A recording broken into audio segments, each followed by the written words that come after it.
قائد کہتے ہیں this is the legal position. The armed forces are the servants of the people of Pakistan. You do not make national policies. کیا قوم کو بے نظیر بھٹو کے قاتلوں کا اصل چہرہ دکھایا جائے, اس پہ جوڈیشل کمیشن بنایا جائے. میں کہتا ہوں سائفر پہ جوڈیشل کمیشن بنائیں.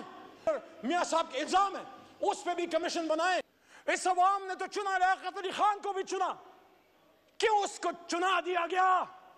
اس کے قاتلوں کو کیوں فیسلیٹیٹ کیا گیا؟ I'll try to be brief جی. اور آنریبل فائنانس منسٹر صاحب بھی بیٹھے ہیں, اور میں نے ان کو ریکویسٹ بھی کی تھی اسپیچ سے پہلے کہ آپ اگر ہوں گے تو ایک میسج قائد کا میں آپ کو دوں گا. ظاہر ہے ملک کی فائنینشیل جو نقصان ہے اس کے ذمہ دار آپ تو نہیں ہیں, آپ تو اب آئے ہیں, لیکن ہم سب کا بوجھ ہے جسے ہم نے اٹھانا ہے. اعوذ باللہ من الشیطان الرجیم, بسم اللہ الرحمن الرحیم. اللہم صلی وسلم وبارک علی سیدنا محمد وعلی آل محمد. سینئر سیاستدان یہاں ایوان میں موجود ہیں, رانا تنویر صاحب موجود ہیں. آپ کا اسم شریف اس لیے لیا کہ کچھ سینئر پولیٹیشنز آج میں ایوان میں دیکھ رہا ہوں کہ جب 10 سال پہلے اللہ بزرگ برتر نے مجھے موقع دیا اللہ کے 100 ناموں کے نیچے بجٹ سپیچ کرنے کا, تو کچھ میرے سینئرز تو اس وقت نہیں ہیں, شاہ جی نہیں ہیں, خان صاحب نہیں ہیں. اس زمانے میں ہمارے ساتھ ہاشمی صاحب ہوا کرتے تھے, لیکن نواب صاحب موجود ہیں. یو بی اے وٹنس, اگر آپ کو میں 10 سال پیچھے لے جاؤں تو انہی اللہ کے 100 ناموں کے نیچے میں نے کچھ باتیں کی تھی, اور میں 10 منٹ کے اندر اس کو, اور میری بات آج کسی جماعت کی نہیں, دوبارہ میں یہ بات کر رہا ہوں, مقدمہ جمہوریت رکھنا چاہتا ہوں اس ایوان اللہ کے 100 ناموں کے نیچے, ان کے سامنے جو اس ملک کے اصل وارث ہیں 25 کروڑ عوام. ہمارا تعلق مختلف جماعتوں سے ہو سکتا ہے, لیکن ہماری آخری وفاداری اللہ اور اس کے رسول کے بعد اپنی جماعت اور اپنے لیڈر سے پہلے ان عوام کے ہے جو پیچھے ہمارے پیچھے کھڑے.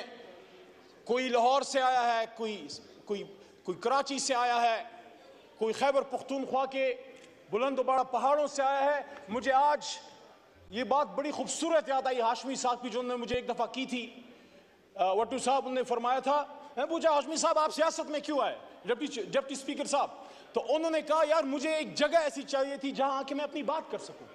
تو میری درخواست ہے تمام ایوان کے معزز لوگوں سے, دوستوں سے, بھائیوں سے, بہنوں سے, اپنی بات کیجئے, دوسرے کی سنیے, اور ہم گالی سے نہیں بلکہ دلیل سے جواب دیں. وہاں سے بھی ایک غلطی ہوئی, ہماری طرف سے بھی ہوئی, میں کسی کا نام نہیں لیتا, میں سمجھتا ہوں دونوں نہیں ہونے چاہیے تھے.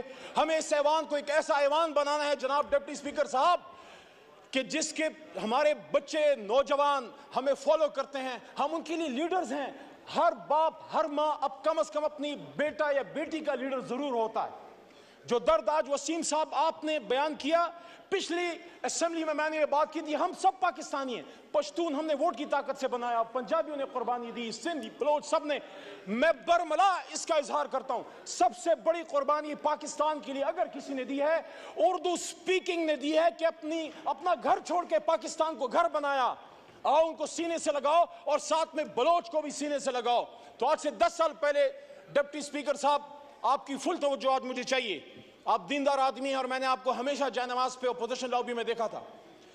میں نے 10 سال پہلے بات کی کہ اللہ ان 100 ناموں کے نیچے الرحمن الرحیم الملک القدوس السلام المؤمن المحیمن العزیز الجبار المتکبر خالق البارئ المصور الغفار قہار الوہاب الرزاق الفتاح علیم القابض الباسط الخافض الرافع المعز المذل سمیع البصیر الحکم العدل اللطیف الخبیر حلیم العظیم الغفور الشکور علی الکبیر الحفیظ المقیت الحسیب الجلیل الکریم الرقیب المجیب الواسع الحکیم الودود المجید الباعث الشہید الحق وکیل القوی المتین الولی الحمید المحصی المبدی المعید محی الممیت الحی القیوم واجد الماجد الواحد الاحد الصمد القادر المقتدر المقدم المؤخر الاول الاخر الظاہر الباطن والی المتعال البر التواب المنعم المنتقم عفو الرؤوف المالک الملک ذو الجلال والاکرام رب المقسط الجامع الغنی المغنی المانع الدوار نافع النور ہادی البدیع الباقی وارث الرشید الصبور.